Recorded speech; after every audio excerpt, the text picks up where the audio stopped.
হাজির করা হয়েছে সাবেক আইজিপি চৌধুরী আব্দুল্লাহ আল মামুনকে। এ বিষয়ে আরও জানাতে আন্তর্জাতিক অপরাধ ট্রাইব্যুনাল থেকে যুক্ত হয়েছেন মশিউর অনিক।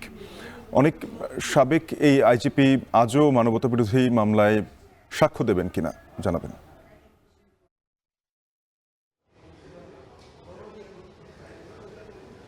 শাফিন, আমি আপনার প্রশ্নের যে প্রেক্ষাপট সেই প্রেক্ষাপট দিয়ে শুরু করতে চাই। জুলাই আগস্টের যে সংগঠিত মানবতাবিরোধী অপরাধ, সেই অপরাধের পিছনে অন্যতম যিনি জড়িত তার অভিযোগ রয়েছে শেখ হাসিনা, সাবেক প্রধানমন্ত্রী। তার বিরুদ্ধে কিন্তু আলাদা করে একটা মামলা করা হয়েছে এবং যেখানে সাবেক প্রধানমন্ত্রী শেখ হাসিনা সহ আসাদুজ্জামান খান চৌধুরী এবং অন্যান্য অনেকগুলো যারা সেই সময়কার দায়িত্বপ্রাপ্ত সদস্যরা ছিলেন তাদেরকে কিন্তু মামলাতে অন্তর্ভুক্ত করা হয়েছে এবং এই মামলাতে রাজসাক্ষী হয়েছেন চৌধুরী আব্দুল্লাহ আল মামুন। এবং সে প্রেক্ষাপটে আসলে ষষ্ঠ দিনের মতো আজকে সাক্ষ্য গ্রহণের মতো দিন ধার্য করা আছে। এর আগে 6 আগস্ট সবশেষ দিন ধার্য ছিল এবং সেদিনও 3 জনের মতো সাক্ষী দিয়েছে।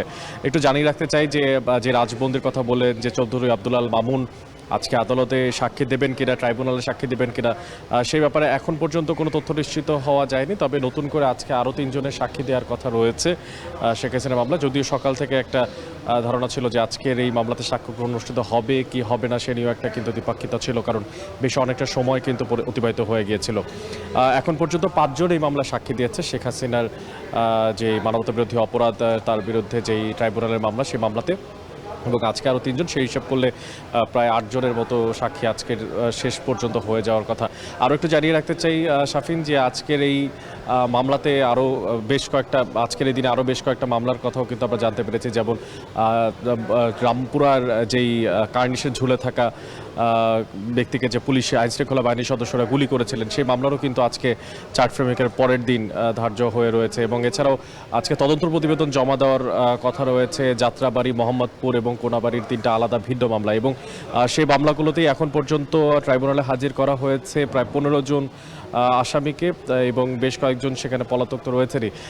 যাদেরকে আসামি হিসেবে আজকে হাজির করা হয়েছে তাদের সঙ্গে কিন্তু রয়েছেন চৌধুরী আব্দুল্লাহ আল মামুনও, যাকে কিনা আমরা বলছি যে যিনি আসলে রাজ সাক্ষী হয়েছেন ঠিক শেখ হাসিনার এই মামলাটিতে।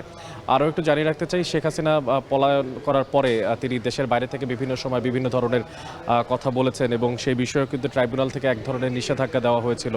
বলা হয়েছিল যে তিনি দেশের বাইরে থেকে জনমানুষে যে কুৎসা রটানো কিংবা যে কোনো ধরনের বিভেদ তৈরি করার বক্তব্য, সেগুলো পরিত্যাগ করতে, এবং সেখানেও একটা কিন্তু মামলা হয়েছে তার বিরুদ্ধে। তো সেই মামলাতেও কিন্তু যে পরবর্তী পদক্ষেপ, সেই পদক্ষেপের ব্যাপারে ট্রাইব্যুনালের প্রসিকিউটর কথা বলবেন আন্তর্জাতিক অপরাধ ট্রাইব্যুনালে, এই ব্যাপারে কিন্তু তথ্য রয়েছে। সাবিন, এই পর্যন্ত এখন আমার কাছে রয়েছে আন্তর্জাতিক অপরাধ ট্রাইব্যুনাল থেকে সবশেষ তথ্যপাত্র। মশিউর অনিক যুক্ত হয়েছিলেন আন্তর্জাতিক অপরাধ ট্রাইব্যুনাল থেকে।